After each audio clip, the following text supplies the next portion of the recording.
আর মা বোনরা একটা বিষয়ে খুব কষ্টে আছেন, সেটা হচ্ছে গ্যাস সমস্যা, রান্না। বলেন গ্যাসের সমস্যা আছে না নাই? আমি বলেছি এই পুরুষ ভাইয়েরা যদি আন্দোলনে না নামে, আমি মা বোনদেরকে নিয়ে আমি আন্দোলনে নেমে গ্যাস সমস্যার সমাধান করবো ইনশাআল্লাহ। আপনারা রাজি আছেন? নামবেন তো? বছর আমাদেরকে পুলিশ খুঁজেছে, আমলিগ খুঁজেছে, যুবলীগ খুঁজেছে, ছাত্রলীগ খুঁজেছে, আমাদেরকে মারার চেষ্টা করেছে, আমাদেরকে নির্যাতনের চেষ্টা করেছে। আমি 5 বার জেলখানায় গিয়েছি। তো যার কারণে আমরা তো রাস্তাঘাটে সবার দরবারে যাইতে পারি না।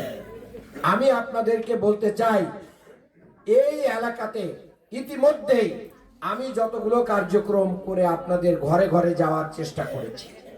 বিভিন্ন সময় আমরা মেডিকেল ক্যাম্প করেছি, আমরা আপনাদের বিভিন্নভাবে খোঁজ খবর নেওয়ার চেষ্টা করেছি। এখন নির্বাচনী তফসিল ঘোষণার কারণে আমরা অনেক কাজ করতে পারছি না।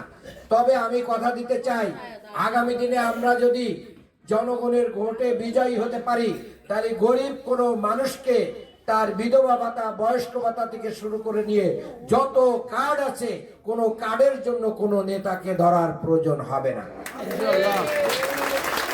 এবং এই কার্ড পাওয়ার জন্য কাউকে একটা টাকা দেওয়ার দরকার হবে না। কেন? কিভাবে করবো তাহলে? যে এলাকার লোকদেরকে কার্ড দেওয়া হবে, ওই এলাকার মসজিদে ঘোষণা হবে, এই এলাকায় 10 জনকে কার্ড দেওয়া হবে, সবচেয়ে গরিব মানুষদের তালিকা নিয়ে আসেন, এখানে ওপেন আলোচনা হবে, এখানে নাম তালিকা ফাইনাল করা হবে। তাহলে কেমন হবে? ভালো হবে না? কোনো বড় লোক পাবে না, প্রকৃত যারা হকদার তারা পাবে। আমরা এইভাবে সমাজ পরিচালনা করব। এটা আপনারা খুশি না বাজার? কারণ কারোর পিছনে ধর্ণা দেওয়া লাগবে না। এরপরে আমাদের দল থেকে আমরা বলেছি, আমরা নির্বাচিত হলে সরকারি টাকায় যে গাড়ির দাম মনে করেন 5 কোটি টাকা, সেটা 1 কোটি টাকায় কিনা যায়। কিন্তু আমরা বলেছি যে এই রকম সস্তা বা 1 কোটি টাকার গাড়ি 10 লাখে পাওয়া যায়। এই সরকারি যারা এমপি নির্বাচিত হয় তারা ট্যাক্স ফ্রি গাড়ি পায়। আমাদের দল থেকে বলেছি আমরা এরকম সরকারি ট্যাক্স ফ্রি গাড়ি নেব না, আমরা নেব না। কারণ ওই ট্যাক্সের টাকা যদি কম হয়, তাহলে এই দেশের গরিব মানুষের আর্থিক অবস্থা কমে আসবে। আমরা ওই টাকা, আমাদের কোনো প্রয়োজন নেই, ওই গাড়ির কোনো প্রয়োজন নেই। আমরা বলেছি একজন এমপি নির্বাচিত হলে তাকে একটা কি দেওয়া হয়, সরকারি প্লট দেওয়া হয় গুলশান বনানীতে। আমরা বলেছি আমরা কোনো প্লট নেব না, আমরা প্লট নেব না। আমরা মূলত আমাদের পকেটের টাকা খরচ করে, আমরা দলীয় টাকা খরচ করে আমরা মানবতার কল্যাণ সাধন করবো ইনশাআল্লাহ। আপনাদের এই এলাকার আমাদের উন্নয়নের জন্য ঢাকা 6 একটা সরকারি হাসপাতাল নাই, কোথায় চিকিৎসা করবেন? এই যে আমাদের মা বোনেরা অনেকেই অন্যের বাড়িতে কাজ করে সংসার পরিচালনা করেন, ছেলে মেয়েটাকে ভালো লেখাপড়া শিখাইতে পারেন না, চিকিৎসার জন্য তাহলে তার মানে 20 টাকা 100 টাকা দিয়ে চিকিৎসাও নিতে পারে না, তাহলে এই চিকিৎসার জন্য আমাদের দায় নিতে হবে না? আমি আপনাদেরকে কথা দিচ্ছি, আমরা নির্বাচিত হলে সবার আগে আমরা একটা আধুনিক সুযোগ সুবিধা সম্বলিত একটা হাসপাতাল তৈরি করব, যেখানে গরিবরা 10 টাকা 20 টাকা টিকিট কেটে সেখানে চিকিৎসা নিতে পারবে ইনশাআল্লাহ। এটা আমাদের করতে হবে, এটা করা ছাড়া কোনো উপায় নেই। কারণ দীর্ঘদিন আমাদের এই এলাকার উন্নয়ন দেখার জন্য কোনো নেতা পাওয়া যায় না। নির্বাচিত হওয়ার পর তারা গুলশান বনানী এবং বিদেশ দিয়ে ঘুরে বেড়ায়, আমাদের এই গলির ভিতর দিয়ে কোথায় কি হচ্ছে না হচ্ছে এটা দেখার সময় তাদের নাই। ভোটের আগে যা একটু আসে, ভোটের পরে আর মোটেই আসে না। আমি কথা দিচ্ছি, আমরা নির্বাচিত হলে ইনশাআল্লাহ আমরা ভোটের পরেও এলাকায় এলাকায় এইভাবে অনুষ্ঠান করে আপনাদের কাছে জবাবদিহি করা হবে ইনশাআল্লাহ। প্রতি 2 থেকে 3 মাসের ভিতরে এক একটা এলাকায় এসে জনগণের সাথে আবার মত বিনিময় করে আপনাদের সবার কথা শোনা হবে ইনশাআল্লাহ। এই যে কাজটা আমরা দেখা দিব, কাজ করতে পারলেও জবাবদিহি করব, না করতে পারলেও বলবো এই কারণে আমরা পারি নাই। তাহলে কি হবে? ভালো হবে না ইনশাআল্লাহ এটা। আর মা বোনরা একটা বিষয়ে খুব কষ্টে আছেন, সেটা হচ্ছে গ্যাস সমস্যা, রান্না। বলেন গ্যাসের সমস্যা আছে না নাই? আমি বলেছি এই পুরুষ ভাইয়েরা যদি আন্দোলনে না নামে, আমি মা বোনদেরকে নিয়ে আমি আন্দোলনে নেমে গ্যাস সমস্যার সমাধান করবো ইনশাআল্লাহ। আপনারা রাজি আছেন? নামবেন তো? প্রয়োজনে ঝাড়ু নিয়ে নামবো, কিন্তু আমরা ছাড়বো না, আমাদের গ্যাস দিতে হবে। আপনারা সব সময় 24 ঘন্টা চাচ্ছি না, কিন্তু 3 বার রান্নার টাইমে যদি ঠিকঠাক মতো দিয়ে দেন তাহলেই তো আমাদের সমস্যার সমাধান হয়। রাত 3টার সময়, রাত 2টায় গ্যাস দিয়ে আমরা কি করব? আমাদের ঘুমও নষ্ট, ছেলে মেয়েদের লেখাপড়াও নষ্ট, না খেয়ে কাজ করতে হয়। এটা আমরা হতে দিব না ইনশাআল্লাহ, এটা আমাদের কমিটমেন্ট। আর আমাদের এখানে রাস্তাঘাট অনুন্নত, আমাদের এখানে গলিপথগুলোর ভিতরে দখল আছে, বিভিন্ন রকম চাঁদাবাজি আছে না নাই, দখলবাজি আছে না নাই, সন্ত্রাস আছে না নাই। আমরা বলেছি আমরা যদি নির্বাচিত হই, এই চাঁদাবাজ, দখলবাজ, সন্ত্রাসের যারা গডফাদার তাদেরকে ধরে আমরা বিচারের মুখোমুখি করব, যাতে করে কেউ এই কাজ করতে না পারে। আর মাদক দ্রব্য যারা গডফাদার তাদেরকে ধরে আমরা মাদক বন্ধ করবো ইনশাআল্লাহ। আমি আপনাদেরকে কথা দিতে চাই, যেহেতু আমি বিশ্ববিদ্যালয়ের শিক্ষক, আমি ঢাকা বিশ্ববিদ্যালয় থেকে পিএইচডি করেছি, আপনাদেরকে কথা দিতে চাই, আমরা নির্বাচিত হলে আপনাদের এই যে কোমলমতি সন্তানগুলোকে সুন্দর করে লেখাপড়া করে ভবিষ্যতে তাদের অর্থের অভাবে কেউ লেখাপড়া যাতে মুক্ত না হয় সেই ব্যবস্থা আমি নেব ইনশাআল্লাহ। অর্থের অভাবে এই ঢাকা শহরের কোন নাগরিকের একটা সন্তান শিক্ষার জন্য বেঁধে থাকবে না। আমি প্রয়োজনে এই সন্তানগুলোকে লেখাপড়া করানোর জন্য ধনীদের কাছে হাত পাতবো, তাদেরকে শিক্ষায় নিয়ে যাব, কিন্তু তাদেরকে মূর্খ রাখতে দেব না ইনশাআল্লাহ। আপনাদের পাশে আমি থাকবো, শিক্ষার ব্যাপারে কোনো আপোষ নেই।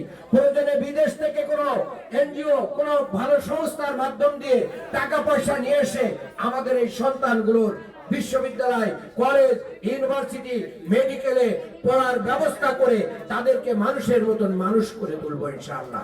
আজকে আপনারা যারা খেটে খাওয়া মানুষ, আপনার একটা সন্তান যদি ডাক্তার হতে পারে, ইঞ্জিনিয়ার হতে পারে, ব্যারিস্টার হতে পারে, বিশ্ববিদ্যালয়ের শিক্ষক হতে পারে, তাহলে আপনার অভাব থাকবে? আপনার মান সম্মান কোথায় উঠবে? কোথায় উঠবে? আপনি যদি ডাক্তারের মা হন, বাবা হন, ভাই হন, বোন হন, আপনার মর্যাদা কোথায় উঠবে বলেন? এই জায়গায় আমরা নিয়ে যেতে চাই। কতকাল আমরা এইভাবে অবহেলিত থাকবো? আমরা অবহেলিত থাকতে চাই না। আর একটা কথা বলতে চাই, মা বোনেরা, অনেকেই বলেছেন আমার ভাই, আমার এই এলাকায় আলহামদুলিল্লাহ উনি আমাদের যুবকদের নেতা, ওনার কর্মকাণ্ড আমাদের ইতিমধ্যেই সবার ভিতরে একটা প্রশংসায় নিয়ে এসেছে। আমরা খেয়াল রাখছি আমাদের কাজকর্মের ভিতর দিয়ে আগামী নেতৃত্ব তৈরি হবে। যারাই ভালো কাজ করবে, যারাই ভালোর পক্ষে ভূমিকা রাখবে, আগামী দিনে তাদের দিকেও আমরা খেয়াল রাখবো ইনশাআল্লাহ। তাদের দিকে আমাদের খেয়াল থাকবে। তাদের আগের জীবন পরিবর্তন করে তারা কোরআন এবং সুন্নাহর আলোকে তাদের জীবনকে পরিবর্তন করবে, অন্যায়ের সাথে আপোষ করবে না। উমর আব্দুল খাত্তাবের মতন, খালিদ বিন ওয়ালিদের মতন তারা ভূমিকা রাখবে। এটার মাধ্যম দিয়ে আগামী দিনে তারাও আপনাদের এই লোকাল এরিয়ায় নেতৃত্ব দেবে ইনশাআল্লাহ, আমি সেটা বিশ্বাস করি। আর হিংসা নাই, প্রতিহিংসা নাই, ভেদাভেদ নাই। আমরা ইসলামের স্বার্থে, দেশের স্বার্থে, এলাকার স্বার্থে আমরা প্রতিবেশীদের কারোর সাথে আমরা হিংসা ভেদাভেদ রাখবো না। আমরা মাফ করে দেবো আজকে। আমরা কাদেরকে মাফ করব? প্রতিবেশীকে মাফ করব। যার সাথে আমার ঝগড়া ছিল, ফ্যাসাদ ছিল, আজকে আমি তার কাছে যে বলবো যে মান্নানবার জন্য একটা ভোট চাই। এটা যদি করতে পারি তাহলে আমাদের কি হবে? গণজোয়ার তৈরি হবে। এই গণজোয়ারে ইনশাআল্লাহ অন্যরা ভেসে যাবে। আর আরেকটা সমস্যা আছে, সেটা একটু বলবো। ইতিমধ্যেই অনেকে বিভিন্ন ভাবে হুমকি ধামকি দিতেছে, তোমরা যদি অমুক দিকে যাও তাহলে কিন্তু, আমরা যদি নির্বাচিত হতে পারি তাহলে তোমাদের কিন্তু দেখাই দেব, মামলা দেবো, হামলা দিব, অমুক করবো, তমুক করবো। তা এতদিন তো শেখ হাসিনা আমাদেরকে ফাঁসির মঞ্চে নেওয়ার চেষ্টা করেছে, আমাদের অনেক নেতাদের ফাঁসি দিয়েছে, আমাদের মামলা দিয়েছে, হামলা দিয়েছে, জেলখানায় নিয়ে গেছে। আমরা হারিয়ে গেছি না আছি? যদি কেউ আপনার পাশে কোনো হুমকি দেয়, কোনো মামলা করে, হামলা করে, জামাত শিবির ইনশাআল্লাহ সর্বশক্তি দিয়ে, অর্থ দিয়ে, বুদ্ধি দিয়ে, অ্যাডভোকেট দিয়ে আপনার পরিবার পরিচালনা, আপনার সন্তান লালন পালন সবকিছুর দায়িত্ব গ্রহণ করবে, আপনাদেরকে ছেড়ে দেবে না ইনশাআল্লাহ। কারণ আমি বলি, আমি যে কয়বার জেলখানায় গিয়েছি সেই কয়বার দেখে আমার অনেক লাভ। কেমনে লাভ? আমি জেলখানায় যাওয়ার পরে আমার বাসার বাজার করে দেয় জামাত ইসলামী, আমার বাসা ভাড়া দিয়ে দেয় জামাত ইসলামী, আমার ছেলে মেয়ের খোঁজ খবর রাখে, ফল ফ্রুট থেকে শুরু করে এখন দেখি জেলখানা থেকে আসার পরে আমার বেতনের টাকা পুরোটাই জমা আছে, এটা আর তোলা লাগে নাই। তাহলে কি হইল? জামাত ইসলামী খোঁজ নেয় না? নেয় না? জামাত ইসলামী সবকিছু দিয়ে খোঁজ নিবে। জামাত ইসলামী তার কর্মীর খোঁজ এমন ভাবে নেই যে তার অর্থ লাগলে অর্থ দিবে, শক্তি লাগলে শক্তি দিবে, সাহস লাগলে সাহস দিবে, বুদ্ধি দিবে, শিক্ষা দিবে, চিকিৎসা দিবে, আপনাকে ছেড়ে যাবে না।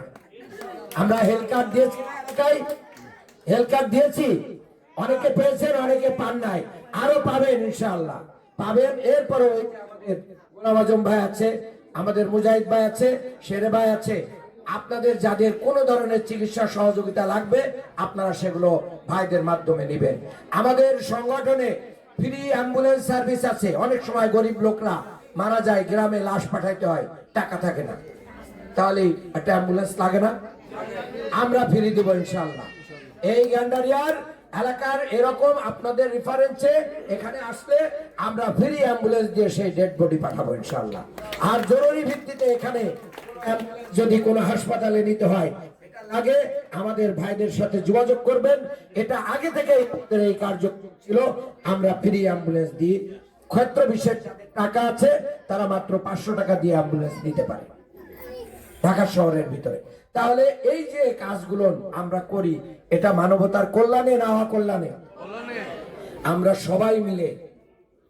সবাই মিলে এগিয়ে যাব, কেউ কাউকে পিছনে ছেড়ে দিব না ইনশাআল্লাহ। ঐক্যবদ্ধভাবে এগিয়ে গেলে সবাই মিলে উন্নয়নে শরীক হব। আর আমাদের সবচেয়ে বড় কথা, আমরা যেহেতু ইসলামকে মানি, কোরআনকে মানি, হাদিসকে মানি, আমাদের ভিতরে দুর্নীতি, অন্যায় এবং অবিচার নেই। আমরা সর্বত্র ইনসাফ কায়েম করবো ইনশাআল্লাহ। ইসলাম কি বলেছে?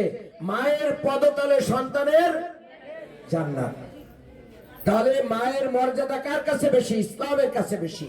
যে সন্তান বেশি কোরআন হাদিস ইসলামের পক্ষে থাকে তার কাছে মা বেশি কি হয়? মর্যাদা পায়, সম্মান পায়। আমি মনে করি আপনারা মায়ের জাতি, আপনাদেরকে আমরা সেইভাবেই সম্মান করব এবং মর্যাদা দিব। আপনারা শালীনতার ভিতর দিয়ে নিরাপদ ভাবে সমস্ত ব্যবসা বাণিজ্য, চাকরি বাকরি সব করতে পারবেন। বরঞ্চ আপনারা মাঠে ঘাটে পথে বের হলে, আমরা ক্ষমতায় আসলে আপনাদেরকে কেউ কোনো খারাপ প্রকার কোনো কথাবার্তা এবং অত্যাচার কোনো মা বোনের উপর করতে পারবে না ইনশাআল্লাহ। আমরা এই গ্যারান্টি দিতে চাই। আমরা নারী পুরুষ আবাল বৃদ্ধ বনিতা ঐক্যবদ্ধ ভাবে এই ঢাকা 6-এর উন্নয়নে আগামী দিনে আমরা দাঁড়িপাল্লায় ভোট দিতে রাজি আছি তো ইনশাআল্লাহ? ইনশাআল্লাহ। এবার জামাতকে দাঁড়িপাল্লায় ভোটটা দিও ভাই।